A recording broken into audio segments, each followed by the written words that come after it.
Hello and welcome to the Nintendo Switch Online Game Club, the show where we play through the games available on Nintendo's various NSO apps completely at random. I'm your host, Derrick, and in this episode I'm joined by Chuggaaconroy, YouTuber, Xenoblade lover, Sticker Star hater, and member of the Runaway Guys. How you doing, Chugga? Oh no, I'm forever known as the Sticker Star guy now. You are branded. Face it. It's just what it is.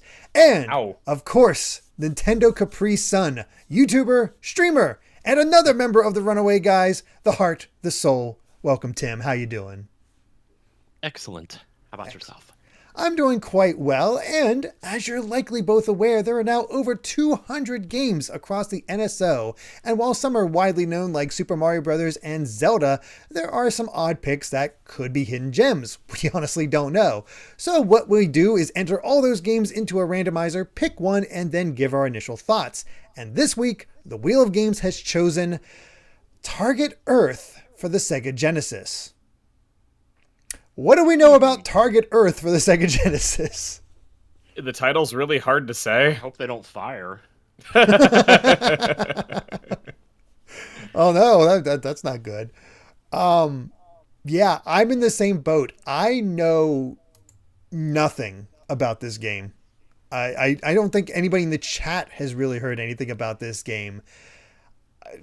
Okay, but that means I just go to go to the Wikipedia and see what we can find out, because apparently this is actually called Assault Suit Lanos in, I believe, Japan, which is actually part of an entire series, and this game has even gotten a remake as of 2015. It is a run and gun where it's basically a horizontal shooter with some platforming. So I'm imagining it's something like Contra. That's my guess. That's right. That's where my mind went. Yeah. Yeah, I'm trying not to go too deep into it so we can see what's actually coming up, but it seems to be a Contra-like, developed by Messiah. And I looked up what Messiah has also worked on, and the thing that stood out to me, they worked on, or at least published, the Cho Anarchy series. Are either of you familiar with the Cho Anarchy series? Never heard of it. You ever see screenshots of really buff dudes in a side-scrolling shooter section, like a bullet hell? Maybe? Yeah. Okay, I wasn't sure. Sometimes it's infamous for some, other times no, but it's like, just imagine like muscle men in a very, very strange side-scrolling shooter type thing with the bullet hell settings. Otherwise, I'm trying to find some other stuff. It looks like they might have also worked on Battletoads for the NES, but that's rare, so I'm going to check on that one. They might have handled the port. No, I think that might have been... Okay.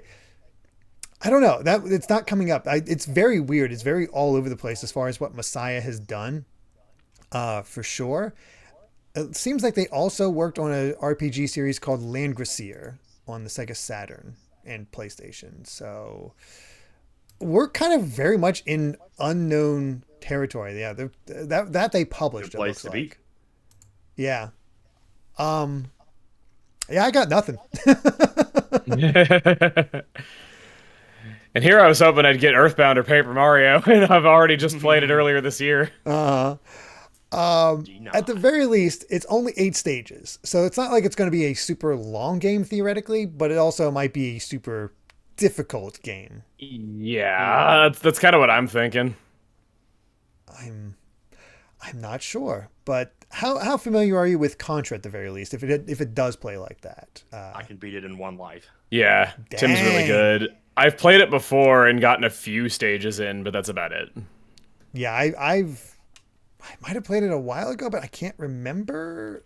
I don't go back to Contra too often because the game is very, very difficult. Now, according to our live audience, specifically Down Alpha Line, they have a cool tidbit.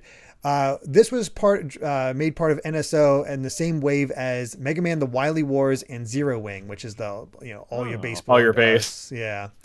So I don't know if it's as infamous as that, but I kind of doubt it because Zero Wing's not bad. Like if you actually sit down and play it, it's one of the most forgiving side scroller like spaceship shooters I've ever played. Where like it'll respawn you like right where you died, or sometimes even ahead of where you died. It's nuts. Oh wow, okay, that's kind of nice. Yeah, it's funny how it's just the cutscenes, I guess, of the English that stand out for Wing for most people. Yeah, if it weren't for the cutscenes, it would just be a very okay game. Yeah. This did get a previous re-release on the Virtual Console, so it's not super rare, but I don't know exactly how much people play this. How did either of you grow up with the Genesis? I imagine, Chugga, you're probably more of a Super Nintendo kid. No, I was a Nintendo 64 kid. I wasn't really into games of that generation, but I had a friend who had a Genesis, and Sonic 2 was the first video game I ever played. That's exactly my story. Oh, whoa! Really? Wow! I borrowed a Genesis from a friend for one summer, and Sonic 2 was the game I played on it. Wow! That sort of my. I've said this story multiple times before, but I'll give it to you guys since you're not aware. I was an NES kid. I was given a copy of a Nintendo with the Duck Hunt and Super Mario Brothers pack, and just got into it through that. And Genesis, of course, came out next before the Super Nintendo. And I would be in stores and I'd see Sonic. I'm like, Sonic looks so cool. I want to get the Genesis. Yes. So I went from NES to Genesis. And then all of a sudden I started seeing Donkey Kong Country and stuff like that for Super Nintendo. I'm like, can I have both? No. Dang it. I guess you were a NES. Yes. Get used to that. Oh gosh. Yeah. I again, I don't want to look up too much about this as far as what exactly we're in for. I think that'll be a lot of the fun to come back and being like, yeah, that was a actually surprisingly good game, or oh god, what did we just play? I don't know. I'm hoping that if it was good enough that they thought that a remake would sell well, then maybe it's all right. Maybe I don't have any reviews for the original, but the remake has an aggregate score of 67 out of 100 on Metacritic. Doesn't necessarily mean anything for the original, but yeah. I mean, Earthbound got 5 out of 10 scores back in the day. It'll be fine. Yeah, exactly. It's all good. Somebody said the game is difficult, intense, and epic. Hell yeah. So there we go. That's what we're in for. I don't know. I don't know. I get a general feeling like we might be in for a kind of a hidden gem. I'm not sure on this one. I'm sure you get all sorts of things, like where games you assume will be bad are actually great and stuff like that. Sometimes you look at the details and you're like, oh no. One of the more infamous stories on this show is when I encountered Bomboozle or Kablooey on the NSO. And that still stands as the worst game I've played on this service. Josh Jepson, he did his episode in my house, and I remember that he was talking about how Fire and Ice was actually pretty good. Yeah, that was a good time. And John, when he was on, he got Yoshi's Story, which he did not enjoy. Yeah, John and I talked. So I've known Yoshi's Story was terrible for a long time. A lot of people have nostalgia for it. I've known it's terrible for a long time, and John was saying, yeah, no, that game sucks. He's like, that is the only first-party Nintendo title that like I would have been mad to have gotten, and of course I got it. It's amazing. The funny thing is, it's not even that low on my list because I've been keeping track of how I'd rank each of the games I've gotten on this service. It's still very mid-tier. I'm not great, but if you play with it in a certain mindset, it kind of works out. The game's like 6 levels long, and it's just, it's something. I'd say it feels like difficulty's non-existent except for like specific points, like where it's just like really like weird out of nowhere. It's the typical Yoshi difficulty where it's super easy if you just go through it, incredibly difficult if you decide to collect everything. Yes. So, yeah, that's what we're in for. Well, that's not what we're in for, but that's what they had. This is what you guys got. I like the variety of amongst all of you guys that you've played on this one, but. Yeah, I don't think we really have much more to say about this one. It's just have to see where we're at. It really just says it all that we're talking about other games because we know nothing about whatever this is. And I want to try to keep up some of the mystique, but yeah. we'll see what actually happens as far as how we feel about this game. We'll be back in a week for us, and very soon for everybody else. So we'll see you then. Till then, everybody. Bye. Bye.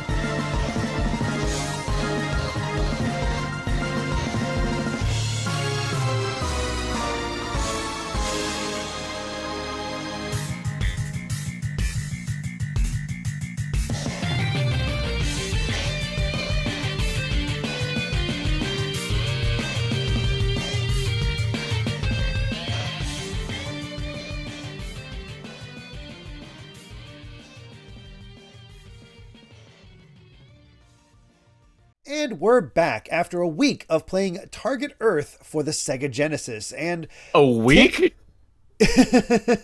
Try a couple hours, buddy. Yeah, a week. A whole week. Non-stop Target Earth. We had to go in depth as possible because this game just required it. And I know one of the preconceptions we had before going into this game was like, oh, it seems like Contra. Tim, you're a Contra fan. Is this anything like Contra? A little bit. I'd say it's more like Super Star Wars, actually. Yeah, you know what? I didn't think about that. Like the delay on the jump. Yeah. The first thing that comes to mind. Yeah, I didn't like how the jumping was on a delay. I get that it makes sense for like piloting a giant mech. I get that, but it didn't mean that I liked it and that it was easy to get used to. Yeah. Like, just to get my initial thoughts out there before I grill you guys more, I played this the day after we got it. I ended up playing it to the end using rewind a lot, and we'll get into why that was kind of necessary. I tried to avoid that, but and even with that rewind, I was not able to beat the final boss. I could not do it, and I was just like, yeah, I'm done. And sometimes I come back to these types of games in order to just refresh myself, and I'm like, I don't have the motivation to do that. It's just punishing. Imagine back in the day how you had to play this again for like a whole hour just to get one more attempt at the final boss. Oh yeah. You only get 3 continues and 1 life throughout the thing. Now here's the thing. You can stay still. If you stay still and don't attack anything and nothing attacks you, or I guess if you don't get attacked, you regenerate health over time. Yes. The final level, I was just trying to find little places that I can squeeze into and regenerate my health. Any little spot. And it's just like, all right, 30 seconds of gameplay, 1 minute of waiting. 30 seconds of gameplay, 1 minute of waiting. Yeah, so my experience was I only got to the 3rd level. I played it for a couple hours. I couldn't get past the 3rd level. The first 2 levels were fine. They were fun enough. Was a little hard to get used to the control sometimes, but you know, if I just, like you said, stayed still, I could regenerate my health. That was no problem. But the 3rd level, you get into flying, and I remember I got there, and I was super hyped on it because the music was awesome. I have to praise the soundtrack. The soundtrack's pretty cool. But I get to the 3rd level, and you get to fly for the first time, and because you're flying around and you're constantly in motion, I would just get overwhelmed by enemies before I knew it. It didn't matter if I was slow and careful and not moving forward too fast. It didn't matter if I rushed to the objective as fast as I could. I would just end up with like 10 enemies on the screen all shooting me at the same time after long, and I just could not dodge all of those attacks and shoot them all in return. And yeah, I just found the 3rd level incredibly hard. What about you, Tim? How did this compare for you? I made it to level 4 as far as I got. There's 8 levels, right? Yes, I think that's what we levels, said. Yeah. Yeah, I enjoyed like the different weapons that you could use because you could equip different ones. And like, there was one that was like the T-150 or something that could one-shot a lot of things. So that was helpful. Yeah, having swappable weapons was a cool idea, and the fact that you got more rewards based on your performance in the early stages, that encouraged me to not always use save states, and I found that I would have an easier time my second time because I would just have access to more stuff. I don't know the first thing about guns, so I have no idea what my favorite weapon is actually called, but I was calling it the 25 South Carolina. So I knew that the GL meant grenade launcher, but I don't know what the 25 SC means. Yeah. Oh my gosh. Cannon or something. Oh yeah, it was a spread shot, so probably what it meant. Oh yeah, there was that spread shot. My favorite ended up being eventually I got a missile launcher. And it would actually track enemies and lock onto them. Great stuff. Oh. Yeah. And it probably would have been very useful against the final boss, except there is so much crap trying to kill me. And the only weapon that's infinite use is a very piddly gun that you have to, it just does not do the damage you need it by the end. And so I was out of my missiles, and I was out of luck. Just not going to hit it.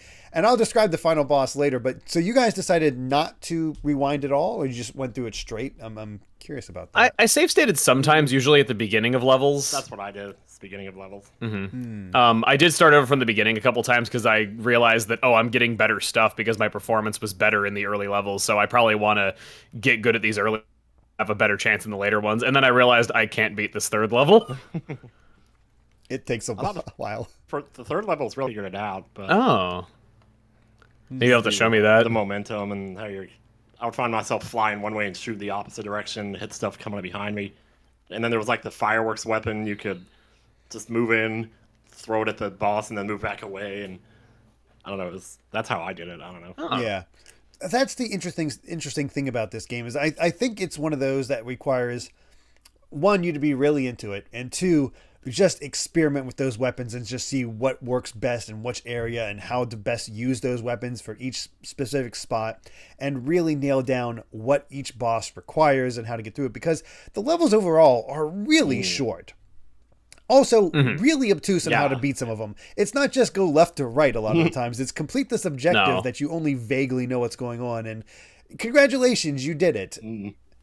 I have a funny story the third level regarding tells you that yeah. you got to go blow up the enemy base, and I found it out there in space a few times where it was obvious that was the thing I needed to destroy, though, but actually finding it was a whole other story because it's just this giant void of blackness that you have to find it in. Yeah. Tim, what did you think of the controls? Because I gotta say, we talked about the floaty jumps and delayed jumps. How'd you like aiming and moving? There was like also a delay when you would try to aim in a different direction. You would have to actually wait for it to start pointing that way a little bit. It was a little bit annoying. It is realistic. I get why they went for that feel. Like I said, it doesn't mean like the jumping. It doesn't mean I liked it, but I got where they were coming from. I also felt like the angle that the slopes were at made it really hard to shoot like down diagonally a lot of the time, where it would just clip the ground before it got even close to the enemies. Even if you had like a spread fire weapon or something like that, still it would often hit the floor. I got a bit of like a Super Ghouls and Ghosts vibe sometimes from it. Which that's not a bad game in my opinion. But at least you had more hits than that game. I enjoyed Super Ghouls and Ghosts, and I adjusted to Super Ghouls and Ghosts. I had a heck of a time adjusting to this game. I don't know what it was. I felt like the angles they were allowing me. Old. True.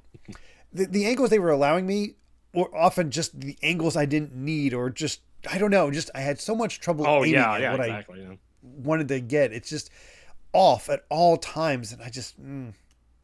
Was not feeling it. It was rough. I could see how some people would like it. It had good qualities. Music, I like the art style. Yeah, I like the music too. I kind of wonder if the remake is better if they ironed out some of those rough edges, or maybe had a rewind feature built into the game itself, or a different continue system, or something along those lines. That's cool. I'm not sure on that. It's likely. It at least has to control better. At least I would hope so. And I know they removed some stuff from this version that they added back in for the re-release. Like apparently there was a romantic relationship between your character and the female the girl that was giving you orders at times. Robotic love. Cindy Lauper. Yes. And I guess it does something to expand upon it. But that's the thing. Even with that stuff removed, it really did feel like you were just playing like a truncated version of an anime series, because yeah. like, hey, these enemies are attacking, fend them off. Okay, we got to do this thing, and you got to get in there. And the other cool thing is you're always flanked by other mechs. Mm-hmm. Like, you're not that lone wolf there. They're not maybe as effective, but you're at least part of a battle. I like that your ally forces were always fighting alongside you. The art styles vary in the time for an anime. Like, it looks like Ranma 1/2 or Yu Yu Hakusho or something like that. It's very in the time, the way that like the character's hair and eyes are drawn. For sure. Yeah, it's one of those where I enjoyed it. I enjoyed the presentation of it, and I understood what they were going for. I just didn't find it especially fun to play. Yeah. I mean, I feel like with this kind of show, you win some, you lose some, but we did come out of it enjoying, aspects of it, and I definitely know about a game that I didn't know about before, and there were things I could appreciate about what it was going for, and that's kind of nice once in a while. For sure. And the thing is, this game was rather successful. It got a prequel on the Super Nintendo. It was released here as Cybernator, and there's all that aspect. I have no idea anything about that. I know I'm pretty sure that's not on NSO. How would you even know those games were related in any way unless a gaming magazine told you back in the day? I know. Well, that's the thing, is after those two games, none of the others came to the States. Because this was Assault Suit Lenos. The Cybernator was Assault Suits Valken. And then both of them got their own sequels, one for the Lenos on Saturn, Vulcan on PlayStation, and then Vulcan got the remake on PlayStation 2. And it's weird. It's like they actually have more. So I don't know. It's interesting that it did spawn a bit of a series, but also, I mean, it's fine. I like the kind of anime-est of it, as I said, but at a certain point, I'm like, all right, I get it. It's just, I don't know. It didn't really hook me for that long. Yeah, I didn't play it until the third day that we had to do it. I was kind of busy the first 2 days. When I actually tried it, I played it for a couple hours, and I kind of felt like I was good at that point. I felt like I understood what it was, and I didn't think I was going to be able to get much further, if at all. So I just kind of gave it a fair shake for a couple hours, and then I just hung it up after that. Yeah, that's kind of what I did, except I did it yesterday. Fair enough. It's nice and fresh in your mind. You can see our different approaches to homework. Yep. That's all right. We've been all out of school for a while. It's what we do. It works. I was terrible at homework when I was in school. I remember that when I was in elementary school, I never did my homework, and it was like this civil disobedience thing I had of, you already demand 6.5 hours of my time every day. If that isn't enough time for you to teach me everything I need to know, you're just a bad teacher, is what I used to say. That line of thought matches our youngest are so closely. She has that exact, like, she hates the teachers, her teachers this year, which is unfortunate. And she basically comes home and just complains about them and puts out the same, they're complaining about our grades and that they do just teach better or allow us to do these things. That like they it's their fault. I'm like, I don't know. I always blame teachers for just like being lazy for giving us homework, and especially when they gave us so much homework. I always had like some like high and mighty moral reason for never doing my homework. Like, they'd give me 3 book reports to do. They'd give me like 3 book reports to do over spring break, and I'd refuse to do them because it's called spring break for a reason. Yeah, I mean, I think it's been shown that homework isn't exactly effective. It's yeah. I didn't mind it so much in years where I got a study hour at school and I could just do it then in a quiet library. That I liked. Yeah. I used to love that. I liked it then because it was just time where I could just focus in and do my work, and I was a lot more likely to do my homework if there was just an hour a day dedicated to study hour at school. And if I only fell a few minutes short of doing my assignment all the way, I was probably motivated enough to at least, finish it up later in the day. Yeah. But if it was so daunting, it was going to take so much of my time, I just wouldn't want to do it. I understand that. I guess, I mean, there really isn't much to say. Like you said, the presentation is fine. It has some animators to it. Music, pretty great. Gameplay, it's probably too difficult for its own good. Passable. Let's be honest. Yeah. Yeah, like I could see how somebody would probably really love this game if it was just up their alley. Yeah. So let me tell you guys about the final boss and how it sucks. Oh no! Well, this is really funny given that I just posted that Sticker Star video where I posted the clip of you fighting that final boss and complaining about how awful it was. yeah. So this one, you eventually meet a rival. I forget when he shows up, but I know there's one stage where you have to go all the way to the right, and this other like rival pilot, mech pilot, shows up. And the funny thing that happened to me with that was like I got to the end, it didn't scroll anymore.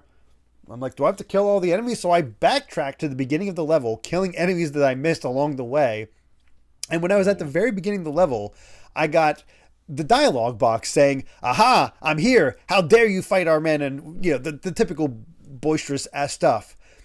And then it immediately ended because like, we'll meet another time because I wasn't there. So it was just like, all right, bye. He just despawned without you even having to fight him. I despawned a boss, I guess. I don't know. It was the weirdest thing. Okay.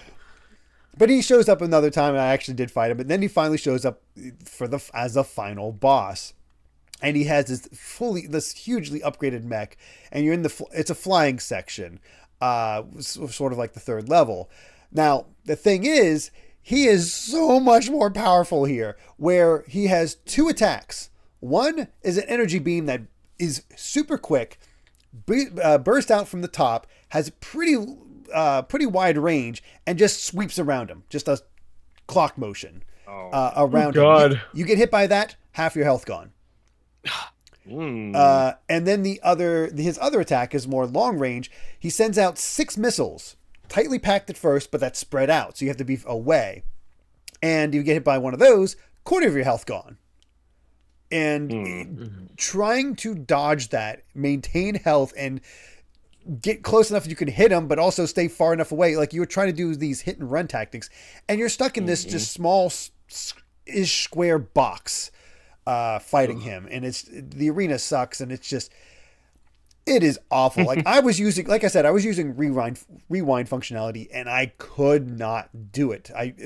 I did all my good weapons were gone because of trying to get through the gauntlet to actually reach this final boss. But yeah, I'd have to like properly manage my resources if I was actually going to fight him. But boy, did not beat the game. Did not beat the game.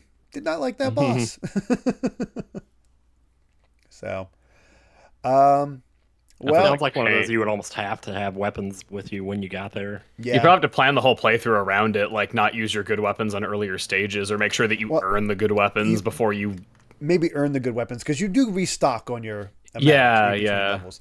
I did notice, though, that some of the stuff you get is like, here's better armor, or this other sort of stuff, and I focus more on that rather than the other stuff, because I'm like, well, having better armor will be good. So I had 2 armors on, and he was still doing that amount of damage to me. So, yikes is all I can say about that. I gotta wonder if his like laser is one hit KO if you never earned any armor over the course of the game. I would hope not, because it is so hard to dodge. It is so hard to dodge. You have to basically do hit and run tactics the entire time, and he's fast too, so it's really difficult. But it is what it is. Do we have anything else to say? Like, Tim, you got anything else to say? I don't know. I think it's just, back then games were more, you get like one game a month, and so you're stuck with it. I think that's why, like, if you spend enough time on it, you would eventually learn it. But these days, it's like, nowadays it's like there's every week there's a new game, and they're all like 100 hours long, so it's definitely not like it was. But I think that's why games were so hard back then. I guess that's not really any huge secret now, but it was memory limitations causing them to not have a lot of contents. They had to make them unfair to make them last longer, And sometimes they make them harder in the States than they were in Japan, just because the rental market, they were trying to fight that, so kids would have to rent it multiple times. Yeah, the Lion King on Super Nintendo was made hard that way, where it was actually going to be a fairly easy game originally, and they made them make it hard so that you couldn't beat it in a rental. Yeah, same thing happened with Castlevania 3. It's usually it's customary to have. I love Castlevania 3. It's so good. But it's usually customary that if you die and you get to Dracula and you die, you respawn right at the staircase before you get to Dracula. They don't do that in the American version of Castlevania 3. You have to do the entire final level again if you run out of lives, and it's the Dracula fight. It's not easy. So, oof. But, well, in that case, I believe we've said all we've wanted to say about Target Earth. But what's our final verdict? Would you recommend it as an N yes O, or tell people to stay away with an N oh no? Emil, let's start with you. Oh, that's a hard one, because I could see somebody really loving this game, but I personally did not. I probably would not recommend it to most people, but if you're really into Contra style stuff, maybe. Yeah. What about you, Tim? I'm pretty much the same. It's like, I don't know. It's just one of those things you just had to be there, I guess, to really get the appeal, but I don't think nowadays it's maybe that necessary. Yeah, it doesn't feel all that special by anything I've played, but not that I want to like erase history. I'm not one of those people. No. But no. It has its place, but I'm in agreement. This is an no for me because I don't mind hard games. They can get frustrating, but sometimes it's fun to work through them. I will always bring out Super Ghouls and Ghosts. That is not an easy game, but I really enjoy playing it for whatever reason. I find conquering it really fun. This one, it just felt like it's like, nope, we're going to overwhelm you at all times. No breaks, just keep going. And it's just, I don't know, it just repelled me as much as I tried to like get into the headspace for it, and it just didn't click. The thing is that Contra is hard, but it has good controls, and it has sections where you just get to kind of run around and have fun and not worry about much. It's hard for a lot of its runtime, but it's not absolutely like just never relenting it's hard smooth, to control. And that's what this game is missing. I think that smoothness and the fact that it's so locked into like these angles. No, it's too much. And enemies are, unlike Contra, don't die as quick as they do in Contra. Like you die quick in Contra, but so do the enemies. So it's that balance that throws it off. So, yeah. But what about all of you at home? Have you played Target Earth before, or was this your first time? And before we go, where can everyone find you guys at? Tim, let's start with you. Plug away. Oh, plug away? Okie dokie then. Let me just off. I'm NintendoCapriSun on YouTube and on Twitter, on Twitch as well. I'm Lost_CapriSun on Twitter, and I am putrid_farts on TikTok. Don't go there. You never plug that. I can't believe it. That's amazing. I love it. I just made it like a month ago. And I'm Chuggaaconroy. I'm a Let's Player. You can find me on YouTube, Twitter, Facebook, actually Blue Sky. I'm one of the lucky few. You can find me those places. I'm currently doing a Let's Play on Pokemon Black 2 and White 2, and we are almost to 100 episodes because this game is massive, so I have a lot for you to watch. Yeah. There's tons of content over there if you want to watch anything from Emil. I recently reviewed Sticker Star. Derrick makes a cameo in the review. 2 cameos. Yeah, at the beginning and the end. I gotta love it. Oh, I'm so happy to be in that video. It looks so good. But yeah, thank you both for joining me. And if all you lovely viewers enjoyed this episode, let us know in the comments, and please consider supporting us at patreon.com/gvgaming, which includes our live audience tier that will allow you to watch Game Club live as it's being recorded. But even just subscribing and hitting that bell helps us a ton. But now it's time for the Wheel of Games to choose next week's title, as I'm joined by my special guests, Good King Linky and Trav Guy. Are you both ready to see what game we're playing? No. I'm terrified. Help me. You act as if you've been traumatized by the previous game you had to play, Trav. I don't get it. Traumatized is a word I'd use, yeah. Yeah, I'm fair. Well, let's go ahead and bring up the Wheel of Games and give it a spin and see what game we're playing this week. And we are playing Ninja Gaiden for the NES. Going for a classic that I have not touched before, so this will be interesting. I've always wanted to beat Ninja Gaiden. There we go. You know what, Trav? I'm going to let you go first. Well, that'll be something for us to talk about next time to give our preconceptions on that.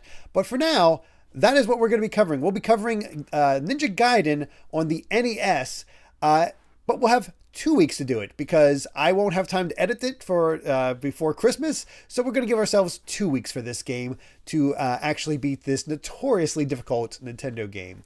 And I can take it slow. Yeah, take it slow and easy. Enjoy that Gaiden and see what it's all about. So yeah, we'll see you in 2 weeks as we cover Ninja Gaiden for the NES. Thanks for watching, and until next time, bye. See ya.